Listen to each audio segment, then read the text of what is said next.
Salut les amis de la mère Paul parle. C'est encore votre humble servante Mamie Déborah qui est dans notre plateforme La mère Paul parle.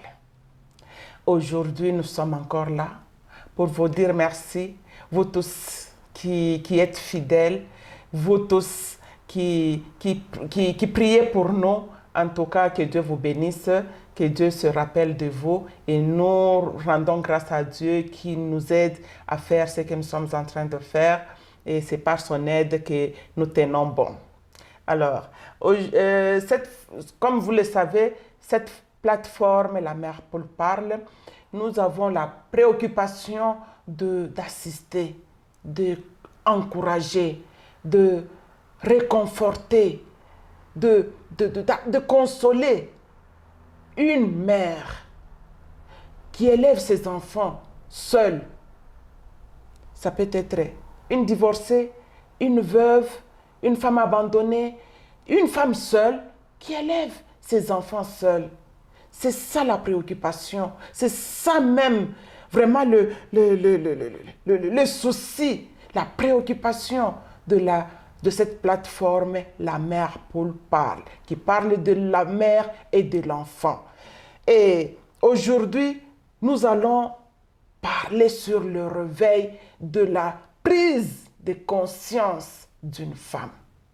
Ça peut être une fille, ça peut être une femme, ça peut être aussi une mère.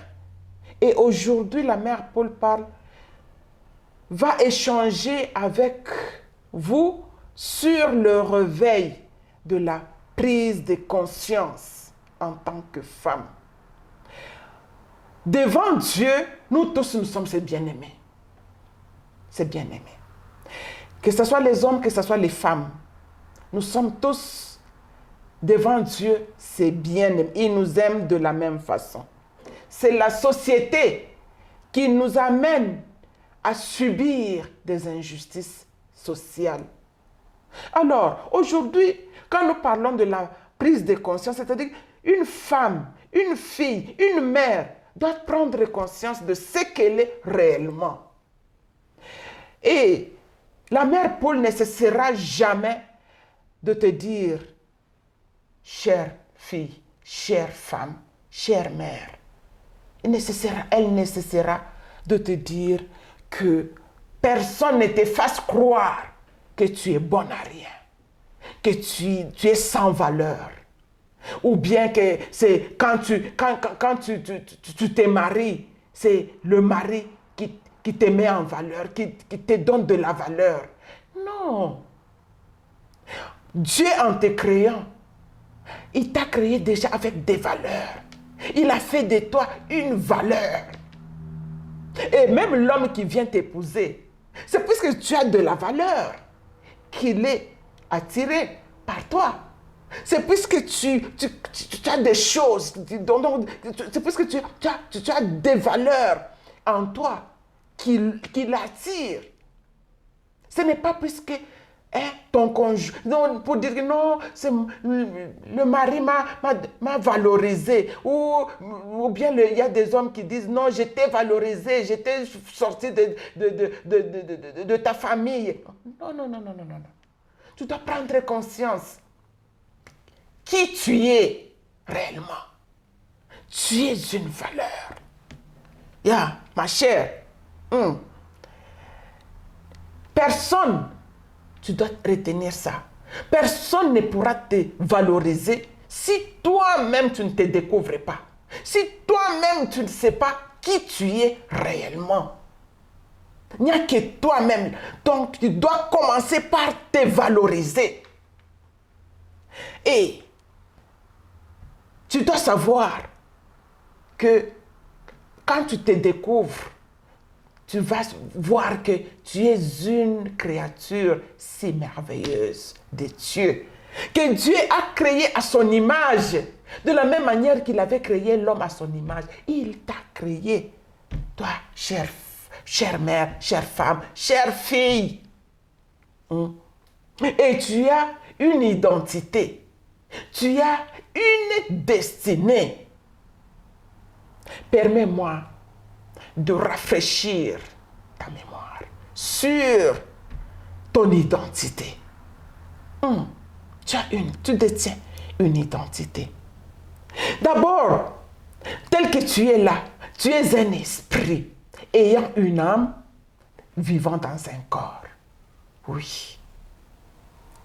Et aussi, quand nous regardons au commencement de la race humaine, quand Dieu a créé la race humaine, il a commencé par créer Adam.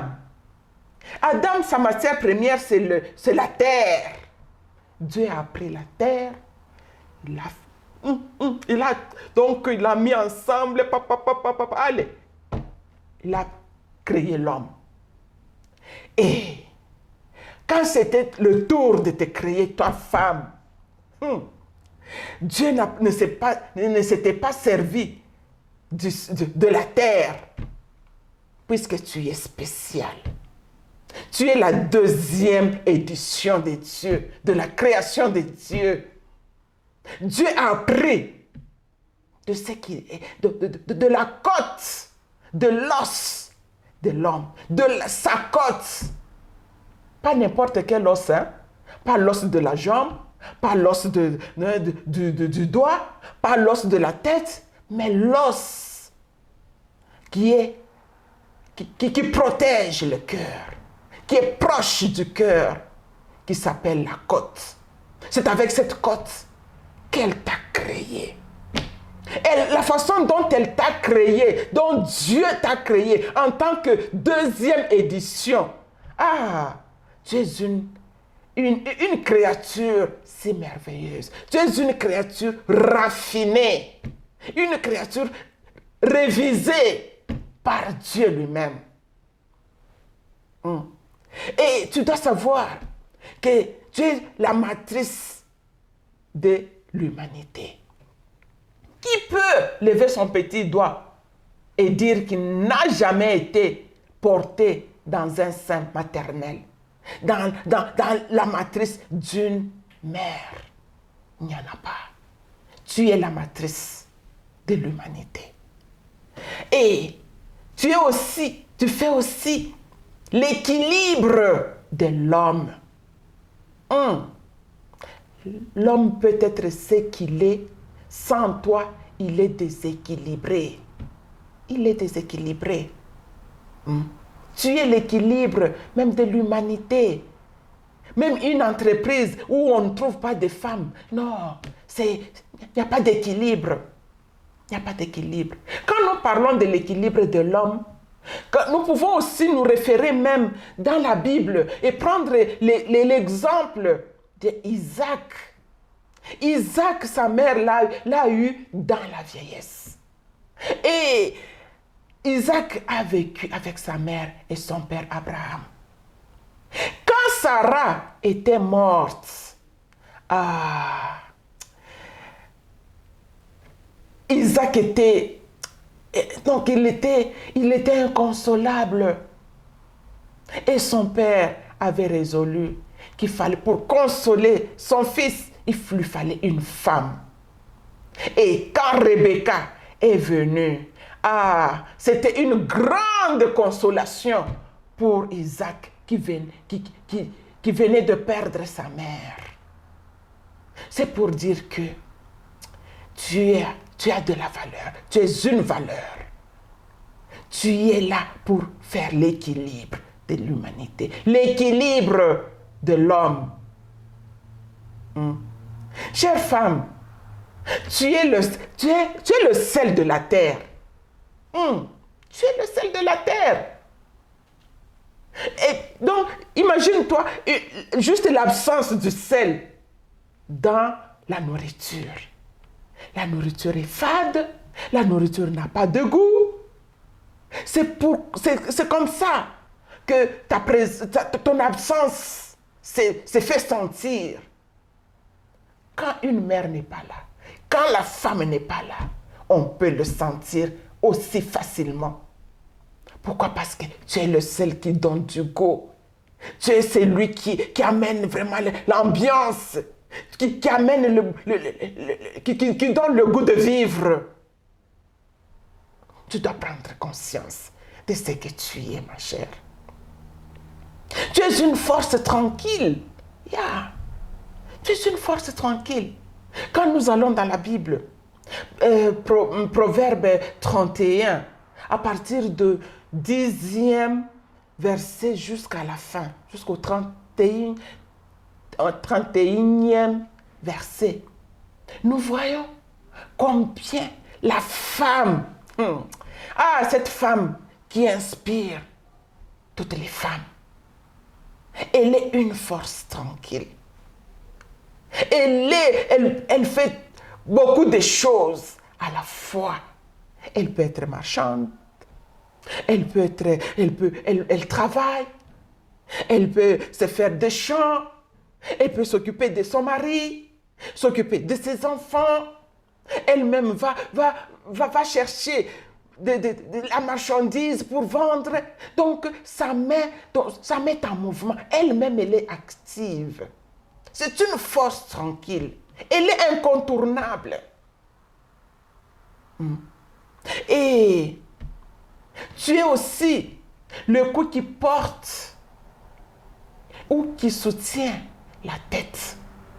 Quand nous parlons de la tête ici, c'est l'image de l'homme, c'est l'image du mari.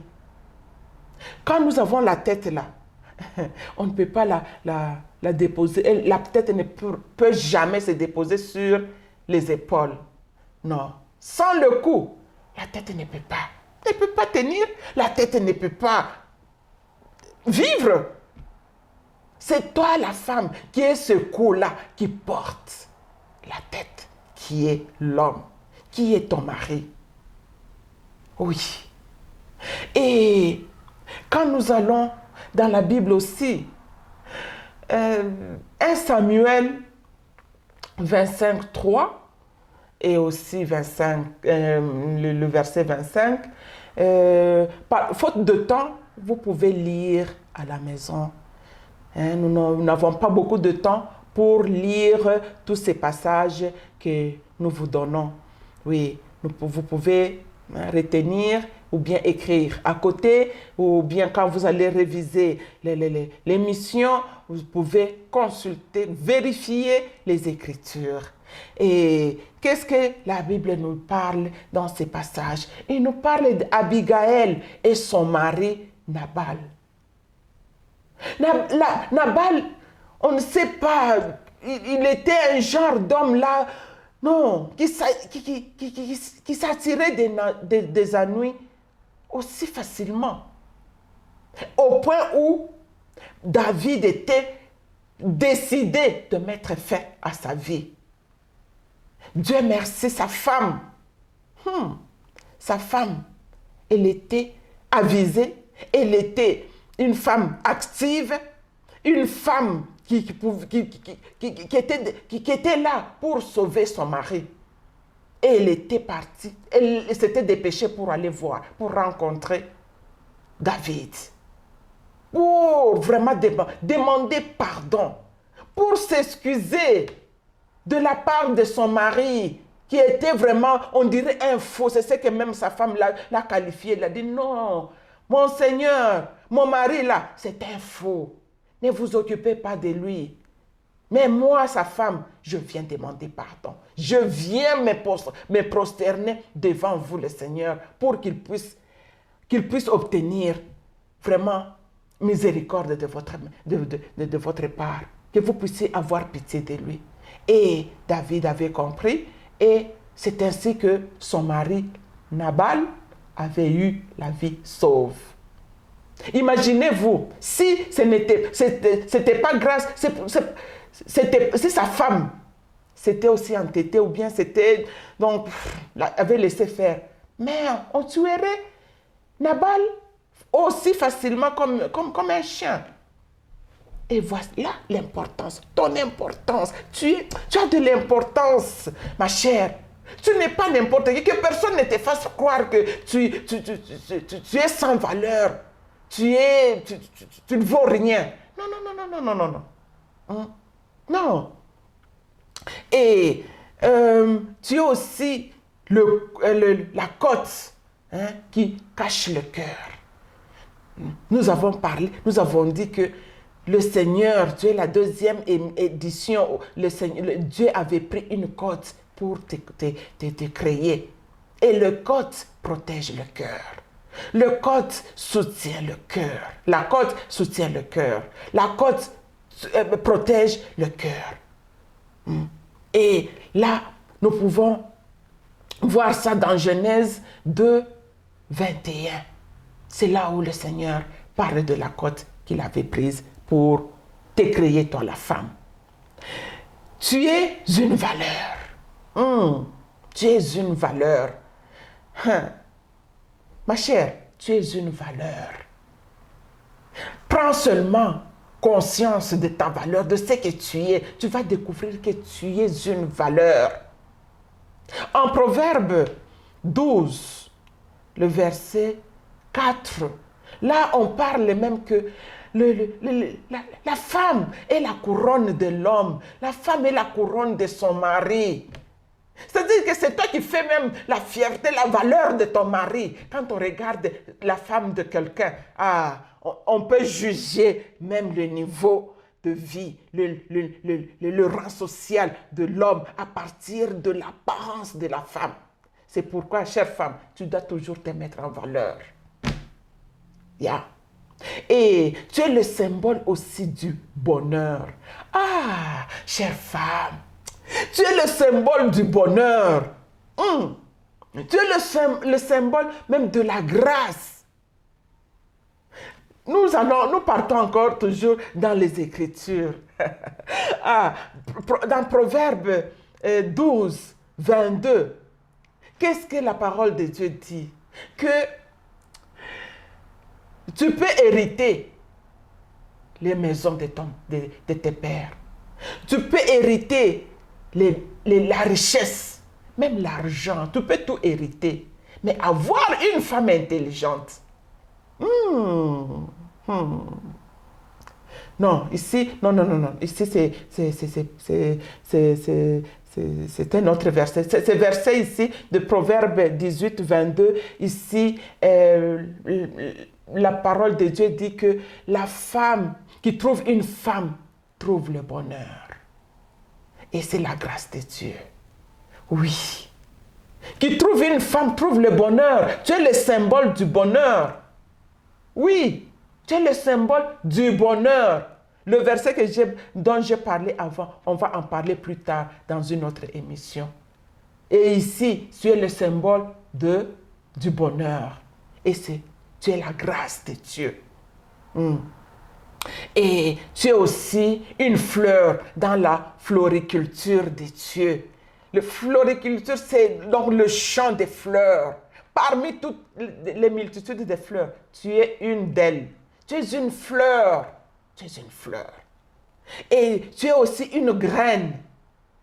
Une graine, une fille, elle va grandir, elle deviendra une femme, elle deviendra une mère. Et avec tout ce que tu as, tout ce que Dieu a mis en toi, tu deviendras un baobab.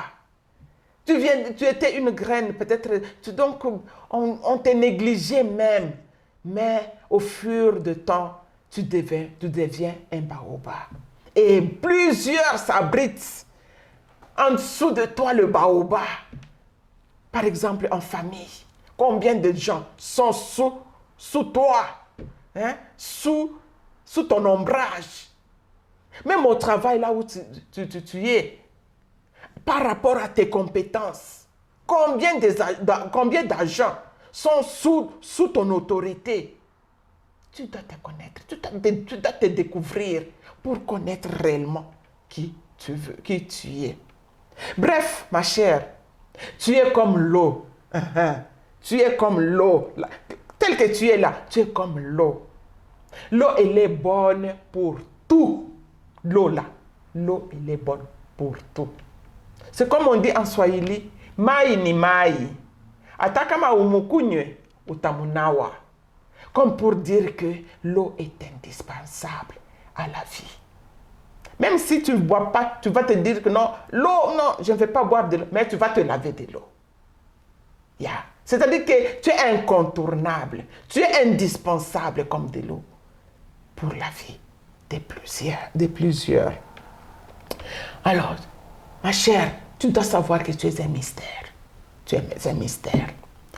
Et voici, en quelques mots, ton identité.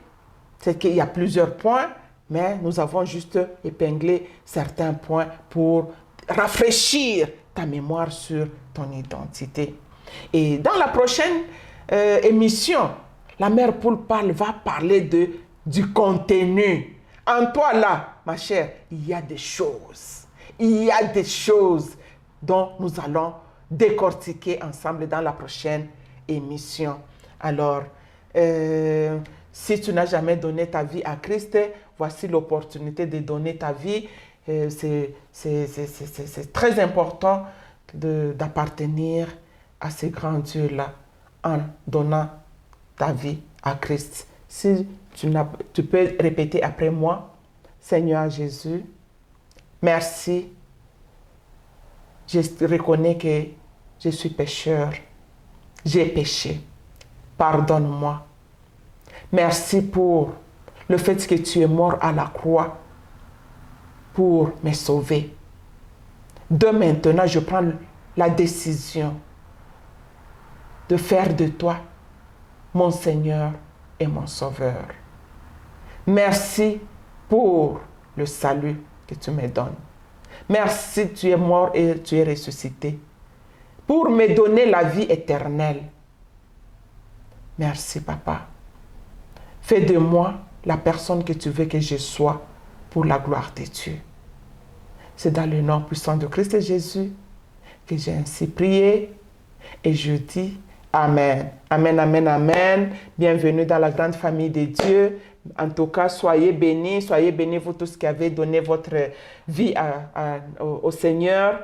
Vous êtes maintenant comptés parmi les enfants de Dieu. Si vous n'avez pas une église, cherchez une église où on va vous enseigner la parole de Dieu et l'église où se trouvait le Saint-Esprit en action. Alors, pour aujourd'hui, nous nous arrêtons là. C'était votre humble servante, Mamie Déborah, dans la Mère Poule parle. Ok, soyez bénis et n'oubliez pas de partager et restez connectés. Bye bye.